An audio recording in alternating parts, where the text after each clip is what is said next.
We left off on we're on Lamed Aleph, Lamed Omed Beis.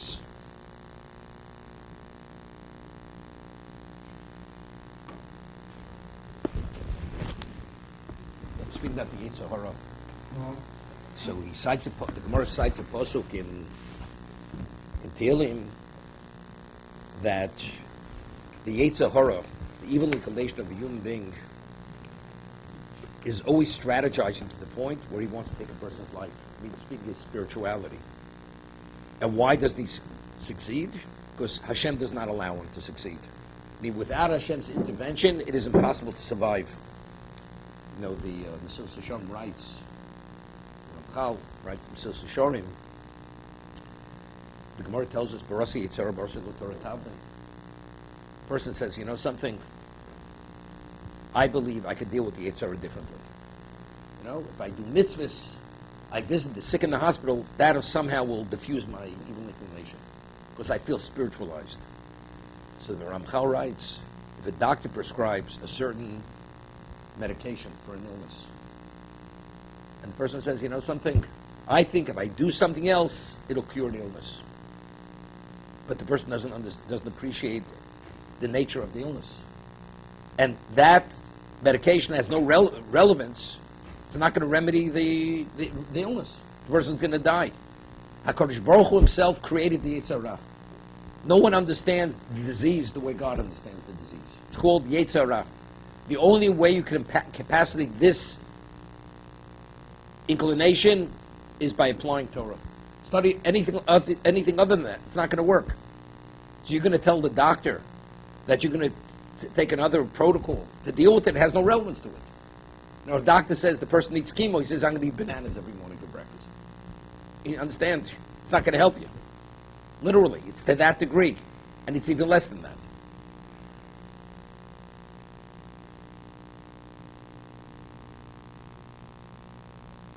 Toned Rabbi Shmuel Beni. It was learned in the Beis Medrash Rabbi Shmuel Beni in Pogabochem Nuvel Zeh. Yeah, which is referring to the Yetzer Hara. If this maneuver, how does the article explain the word maneuver? This unsavory maneuver Zeh. Maneuver is more extreme than impulsive. Oh, repulsive. He said impulsive. Repulsive. Okay? I mean, unsavory, detestable type of being. If you meet him, Moshchel the Beis Medrash, you know, you drag him to the Beis Medrash, draw him to the Beis Medrash. You know, it's interesting. The Gemara quotes a pasuk in Tehillim in Brochus. It says Rigzu al Techto. In Hebrew, the word rogas means anger, intolerant. So it says, a person should always be in a state of mind that you're intolerant to the Yetzer Hara. The Yetzer Tov should be intolerant of the Yetzer Hara. So I always give the example, the person who you cannot tolerate, because what he represents is dishonesty and corruption and perversion and everything detestable. And he comes to you with a smile, and he says, I have an opportunity to present to you. You don't want to look at the man. You detest him, you despise him, you're intolerant, but just give me 2 minutes of your time. I don't want to hear about you. The Yetzer Hara, you can't give him a moment. The moment you have a lapse of your guard, he's holding you by the throat. Therefore, the Olam Yargiz Odom Yetzer Tov Yetzer Hara. You should be intolerant. The Yetzer Tov has to be intolerant, literally in an angry state that you don't want to even pay attention to him. That's his maneuver. He's up to no good. His intent, regardless of what he's presenting, ultimately, a wolf in sheep's clothing is an understatement. It's extreme beyond that.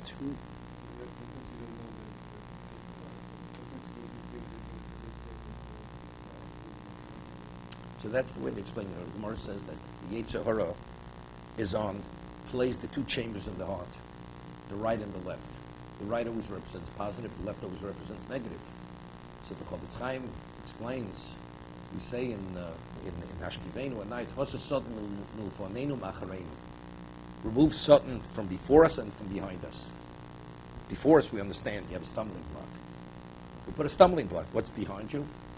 So he says very often, let's say a person, as much as the son tries to interfere for a person that he shouldn't learn, the person has such a desire to learn, he can't stop him from learning. You know what he does? No problem. He learns it to a point where he barely sleeps. And eventually, he has a nervous breakdown. He gets sick. That's me'achrenu. If he can't stop you by putting a barrier before you, he pushes you. He pushes you beyond your limits. That's me'acharenu. The Yetzer Hara has many, many. You know, everything has to be within reason. No. That's the reason why. That's the reason why you need it. I say l'chorav. You know, you have to take things under counsel. You have to go to the expert. They have to advise you what's acceptable and what's not acceptable. In Rodden, we would close the lights at 11 o'clock at night. He would tell all the boys they have to go to sleep. Rabbi Yisrael Salanti used to say, there's a classification person called masmid. You know, it's like, you know, they have the matmid program. So lahavdil, there's a masmid, a person who's diligent about his learning. So he says, what is a masmid? I'm saying in Yiddish, where Rabbi Yisrael Salanti said it. A schlopt in sight, a est in sight, and a lamp in sight. That's a masmid. You do everything when you're supposed to do it. It's not just stay up all night and you don't daven in the morning, you don't eat properly. This is an irresponsible person. It's you do everything properly and correctly. That's what a consistent, diligent person is. But again, it says, in Pogabach, so how do you see the man? How do you see this power? You have to see it as a maneuver.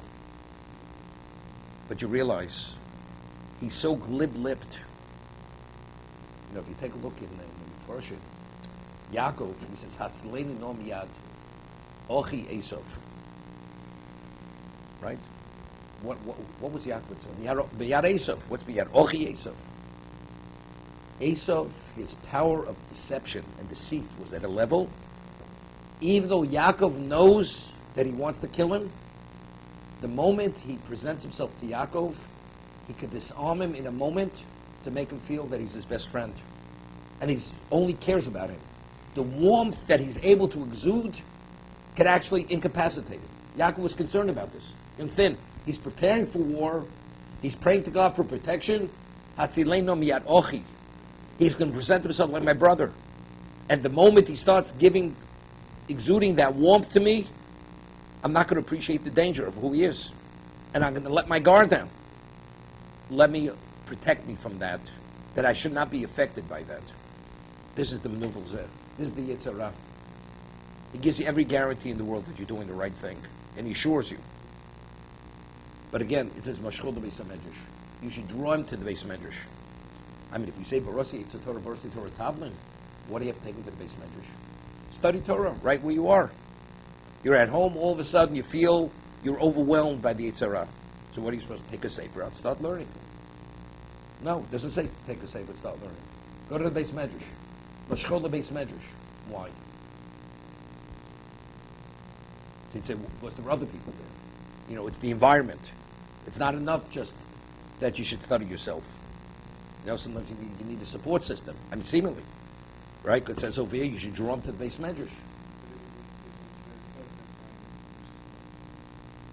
I'm just saying, but you see clearly, like, you know, the Rambam rules that if a person has a choice to learn at home or in the Beis Medrash, you should learn in the Beis Medrash. Why? Because the Torah that studied in the Beis Medrash lo b'meher mishtakeach. There's a siyata d'shmai that you retain better. 2 locations. Say, well, what difference is it? Here or there? In a Beis Medrash, there's a siyata d'shmai that you retain better in the Beis Medrash rather than studying at home.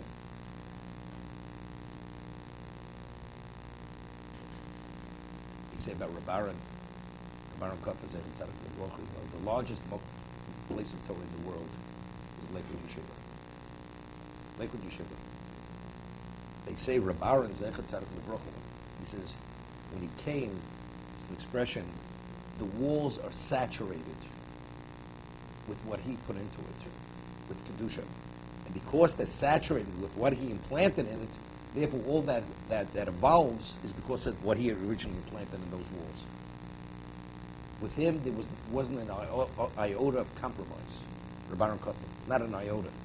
There's a story about Rabbaran that where they originally printed the first stationery for the Lakewood Yeshiva. So they had the picture of the building, which was an old house, and the artist who made the stationery had shrubbery around the building, but there was no shrubbery. So he says you have to print new stationery. He says Torah, everything has to be truthful. There's no, if you compromise on truth, the Torah has no value. And that's what it was about everything. Would not compromise on anything. The standard of truth cannot be compromised, regardless. If Rabbi Chanan was known, Rabbi Chanan would go to England to raise money. He'd raise money because at the times the boys didn't have what to eat. They couldn't pay for firewood. So we'd go to England, so they would ask him, how many students do you have? He says, I have 638 students. Somebody said, how many? 680, 700. And round it off. What is your budget? To the penny. So they said, why don't you round? Because, something, it's compromising truth. The Talmud of Kalatsky, whatever you say has to be 100% accurate, truthful. Otherwise, you're compromising MS. Compromise MS, and truth is compromised, everything is compromised. It's a famous story when he spent 2 years in the United States. So he was on the west side. He was staying on the west side. There was a family Golding on the west side, and they hosted him. So in 1938, what did Jews know about what Torah is? They had no idea. Even a person Shabbos observant, they didn't know what Torah was. So Mrs. Golding, they were a very wealthy family, the Golding family, and it's a good story. It's a real Litvisher story, so you can appreciate it. So Mrs. Golding, she wanted to raise money for the Branovich Yeshiva. It's called Branovich. So, because they were very wealthy, they were very influential, so she had cards printed that they're going to have a dinner dance at the Branovich Yeshiva. And she printed these invitations. Rabbi Chanan, after being out all day, comes back at night, and he sees, and in those days, 38, the Jews that invited, they spoke Yiddish. So the invitation was printed in Yiddish. So Rabbi Chanan walks in, and he sees the stack of invitation. He sees Branovich, looks at it, starts reading it. Dinner tanz for the Branovich Yeshiva. Rabbi Chanan sees this, he sees red, takes the invitations, tears them up. He says, a zelcha geld ne boit nish kein Torah. He says, this kind of money you can't build Torah on it. Money which came about through illegal or not proper means, kiddushin cannot come from that money, regardless of how much money you raise. And that was it. Okay? It's a perspective, understanding what it's about.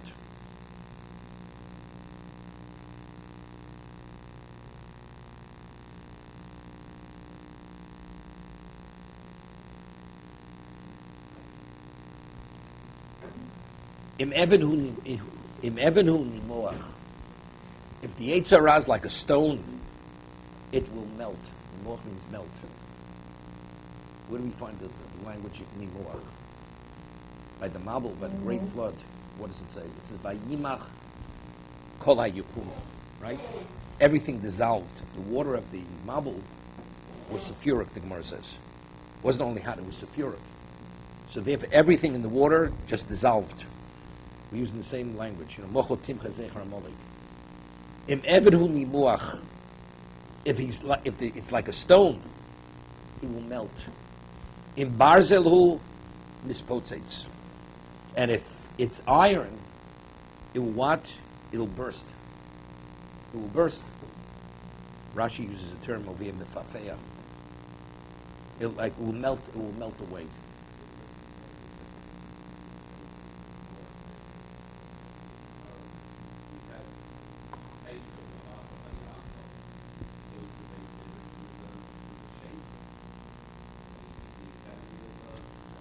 Shade is not the Yetzer Hara. Shade is not Yetzer Hara. Shade is a being. No. It's not at all. No, shade have nothing with Yetzer Hara. No, not whatsoever.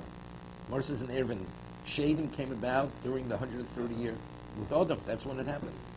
Yeah. They're destructive beings. It has nothing to do with because they entice you or anything. Nothing with that.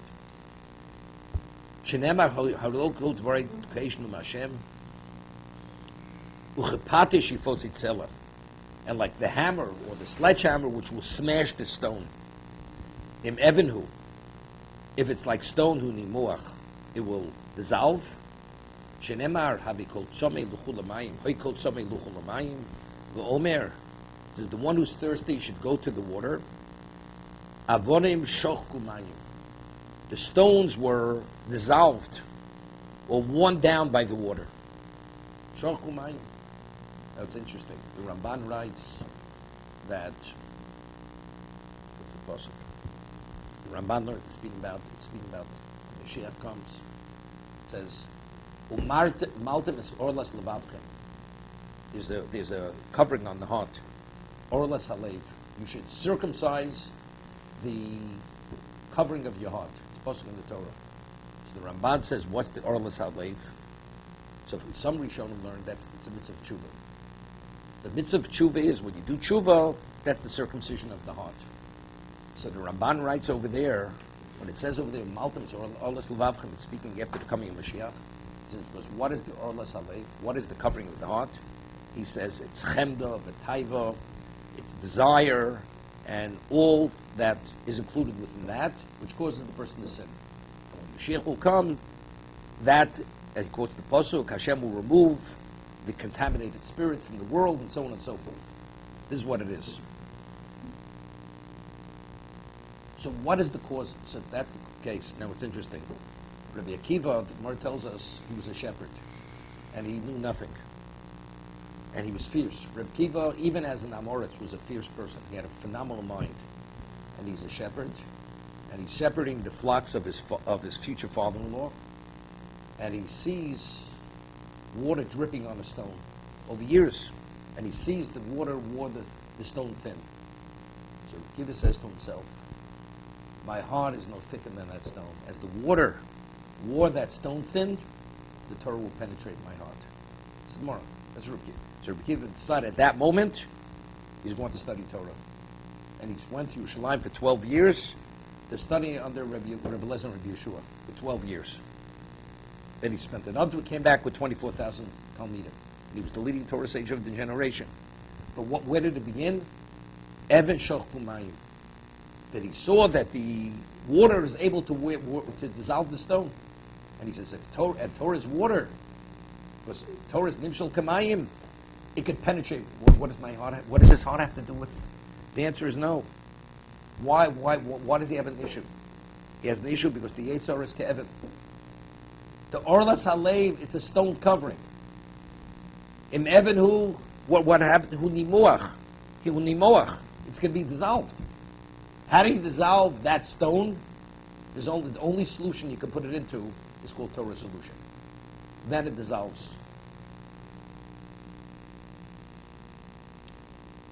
Let's see what we show. He quoted the Brisa, the father's an obligation to marry off his son. Where do we know that a father has an obligation to marry off his son?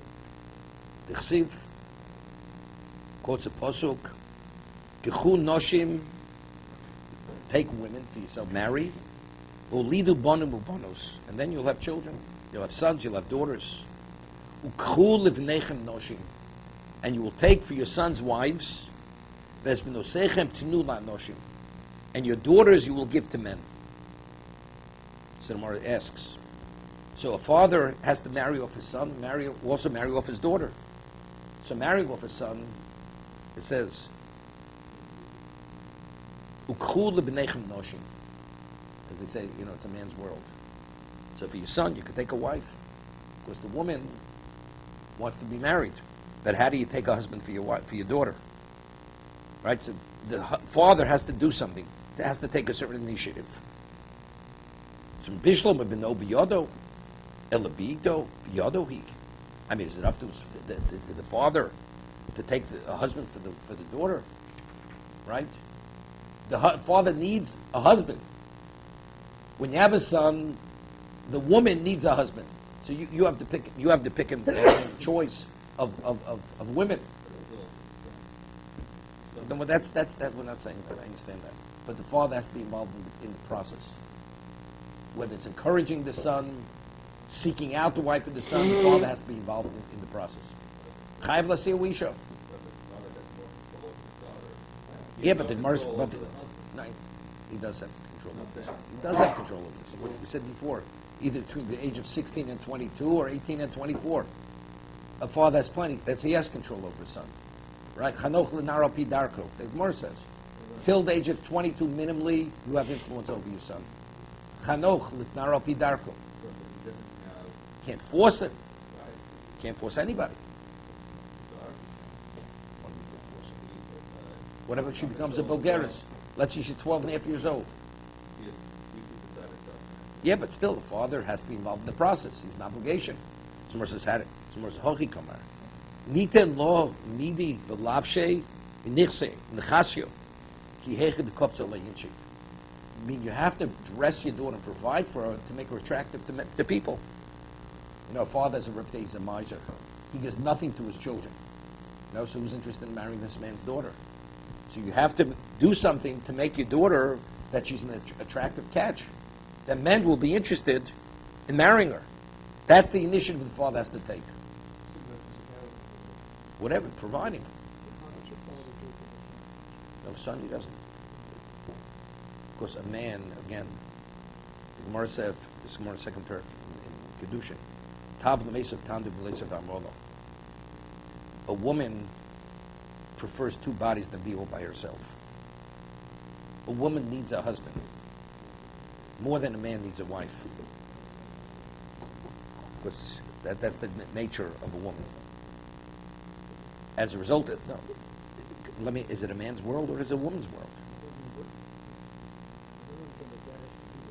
No, because the father. It's easy for the father to find a wife for his son.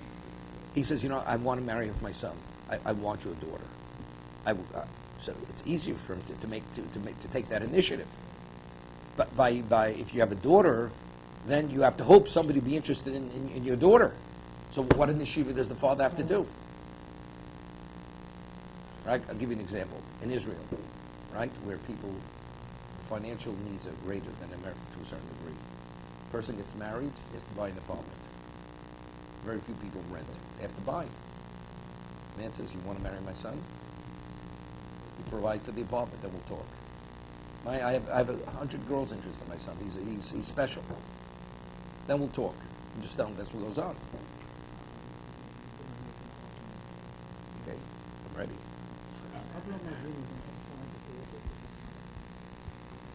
A wife for his son. He did exactly what you're talking about earlier. Sold his soul, fully laid in the program, to make it as attractive as possible to her and to him. Okay. Which is what you're saying naturally is daughter. Wait. You know, just because you're asking a good question, it doesn't mean there's not a good answer. Okay? Now, Yaakov works 14 years for his two wives. He spends another 6 years. Okay? And then when he tells his wives, you know, how he was cheated by his father-in-law all the years, and how Hashem had told him to return. What did his wife say to him? Wait, no. His wife says, you know, our father treated us like shuyos cheref. Our father doesn't treat us as if we're his daughters. It's like we're captives. Usually a father provides a dowry for his daughter. Here it's just the opposite. Our father is just the opposite. He doesn't treat us like his children. We're just chattels. Like a person sells a slave, a captive, that's the way Lavan treats us. That's what they said about their father. Yeah, Avram knew the character of his family. He understood who Mesulah was, he understood who Lavan was. He understood better than anybody. Unless you make it attractive, Avram wants one thing. The woman who qualifies to be the matriarch. Whatever it takes. Understanding his family, one thing works. If the money is attractive enough, the deal is attractive, they will bite. Otherwise, they don't bite. But it's your daughter. Not when it comes to Mesulah and Lavan. It's irrelevant. They're chattels. A daughter is a chattel, nothing more than that. That was the exception. But in the normal circumstance, When you value your child as a child, that's not the way you treat a daughter. As they say, you put up a dowry. You want your daughter to be attractive, that she should be, other men should be interested in marrying her. Okay, is the answer appropriate for the question? No, it's explicit in the Torah. That's exactly what they were saying. Rochan Lalei, they both said this. And if you look at Rashi, that's Rashi explains it.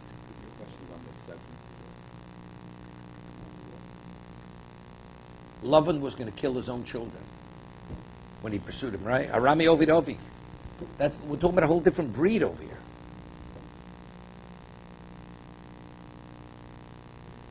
Lalab the woman's.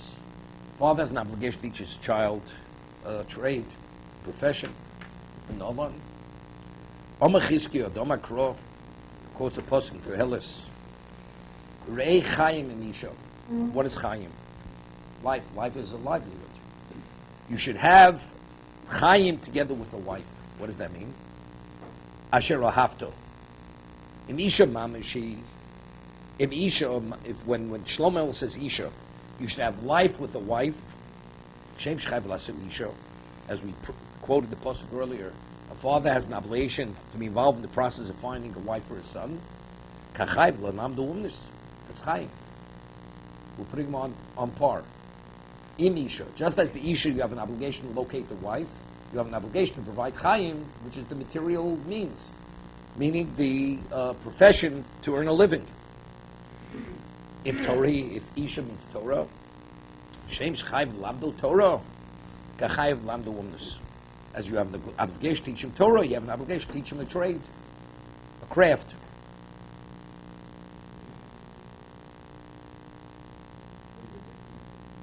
No, because we're equating the two. Isha, whether it means a wife, whether it means Torah, it's the obligation of the father to the son, correct? And we're equating Chaim to Isha. Chaim means a livelihood. So whatever Isha means, whether it means a wife or Torah, the father has an obligation to his son. No, Chaim means life. That's definitely. But the question is, it means definitely love, but does it mean, does the father have an obligation? So we're equating A to B. B is definitely an obligation, whatever it means.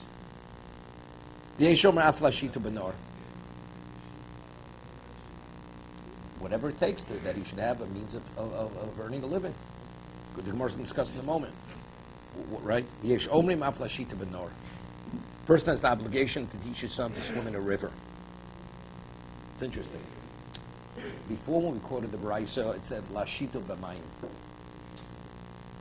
Right? It could even be a creek or a swimming pool. Lashito b'mayim in a river.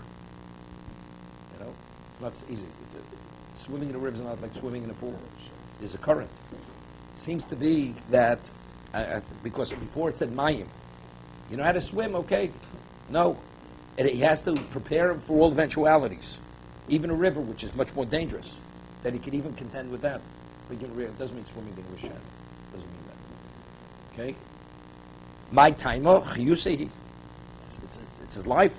You're providing a skill which will save his life. Reb Yehuda Omer, kol she'enim lamd. God. He'll drown. You have to teach him how to swim. There's an expression, either swim or sink. One or the other. That's the way it works. Drown in many ways. Not just drown physically. I mean, it's physical drowning. Physical. Yeah. Because the water's too deep. Or because he'll encounter other... The person doesn't know how to swim, he drowns. There's expressions. Swim with the sharks.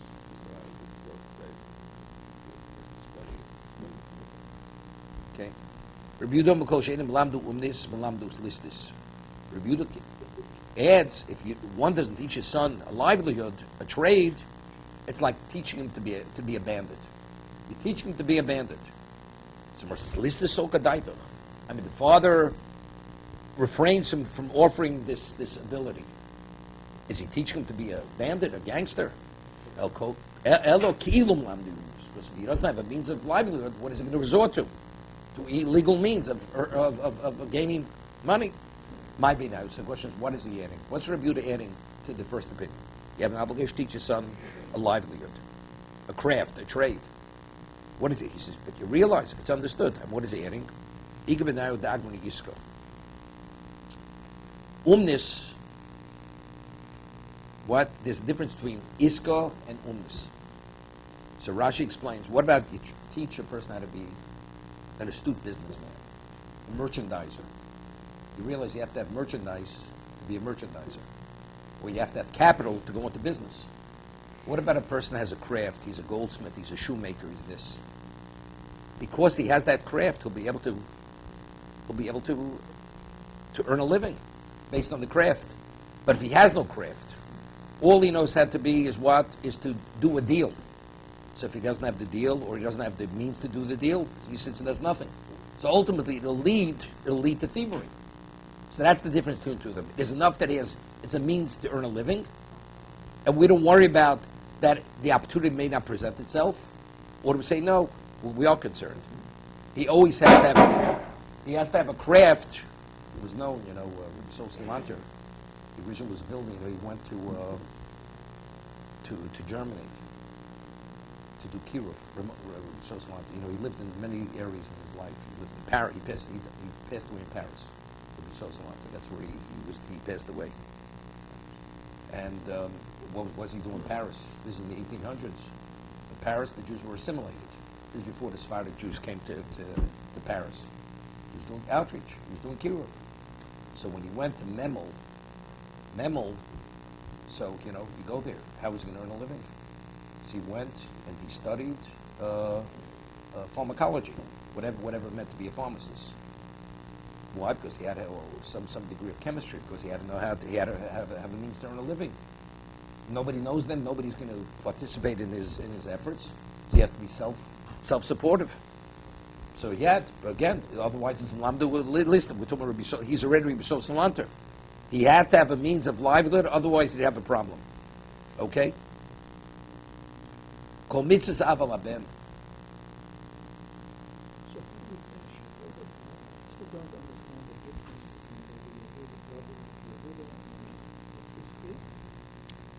The Tanakama. So Rashi explains, take a look. In Limdos Choron Tanakama. The Tanakama means to say, if you teach him how to be a merchandiser, how to be a merchant, Harilam Duchaim, you provided a livelihood for him. Right? That's livelihood. The Rabbi Yehuda Osi L'Taima Du'umnis. A craft, Dafka. The kapapomim she'elo ma lasos chora. Skill. It's a skill because when it's not sufficient. Exactly. But if you have a skill, and people in any society, people have needs, so you have to attend to their needs. Whether it's the shoemaker or it's whatever it may be, the goldsmith or the tailor, so it's a skill, right? As basic as the skill may be.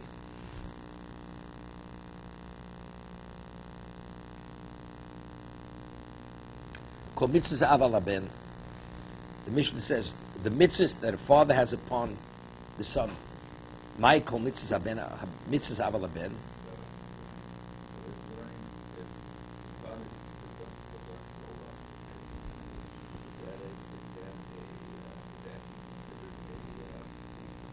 To be a teacher, to be a rebbe.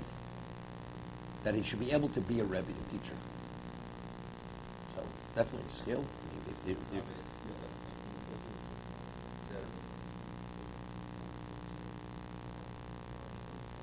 First, what about a person gets a degree in education, secular education? Is that you provide your child with the means to get an education to be a teacher?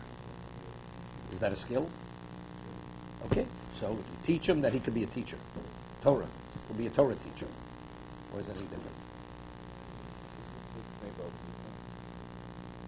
Okay, separate question. Gemara asked the question. It's Gemara in the Doran. Although you're not permitted to charge for Torah, but you could charge a babysitting fee. So the Gemara says, no. So good. It's no worse than that. Okay. You have a nanny. Okay, so you have a rebbe teaching your child. Okay. My kol mitzvahs aval haben. What is the Mishnah? It says the mitzvahs that a father has upon the son, we don't differentiate between a man and a woman. Are we saying, does the Mishnah say, the mitzvahs which a father is obligated to attend to the needs of the son? Noshim chayavos, women are also obligated to attend. We learn in the Brayso. Or av chayv b'bino lamoluf doso. The father only has an obligation to circumcise and redeem his son. Of avein imolo. So if that's the case, the Mishnah cannot mean that, because we're saying we don't differentiate between the father and the mother. The mitzvahs of the father which are incumbent upon the son, which have relevance to the father, which are incumbent on the son, there is no difference between the father and the mother. Those same mitzvahs the father has to address relating to his mother. Right? Or the daughter to her father. Lashes loviv, echod noshim, echod noshim, chayovi. The Gemara is going to say, honoring the father, revering a parent. A son has to revere a parent. A daughter has to revere a parent. We don't make any differentiation. Tenina l'hoton rabbanan, ish. Ein li el ish. It says ish, imo v'ov tiro. Right? What is ish? Is a man. But it says tiro. Ish, oviv v'imo tiro. Ish imo. A man should revere his mother and father. It should say tiro. Ish of imo tiro. What's tiro? Ein li elo ish, isha minayin. Tiro harikan shnayim. Tiro includes two. It came matam ish. So what is the meaning? Why is it stated in the singular? To be continued.